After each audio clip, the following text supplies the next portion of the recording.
At ayun na nga, bagong episode na naman ng My Father's Wife.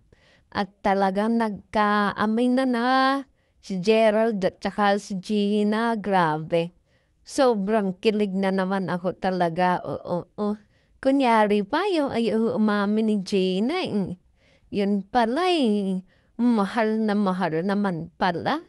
Ay sus, Gina, wag na kasi magpakipot yan titigan.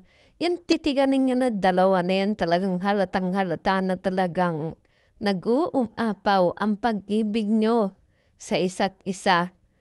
Same kayo ni Gerard at ayan na nga, nagkamit na.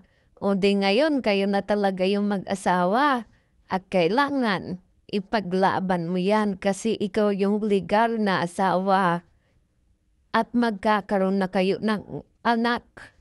O di ba at talaga naman, kilig na naman ako sa episode na to. Napakagaling talaga ng dalawang ito, oo. Pwedeng magkakaroon ng award tong dalawa na to, si Gerald at si Gina, ang galing.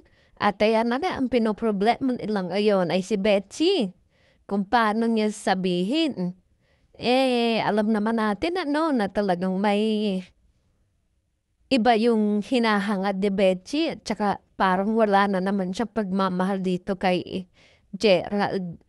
At ayun, siyempre, biida. So, alam na natin kung sino mananaig pero marami pang mga twist-twist dyan. Kaya abang-abang na naman tayo. Ang galing talaga ng GMA. Ano, grabe.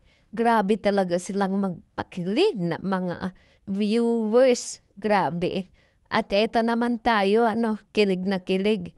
At abang na abang sa mga susunod na tabanata.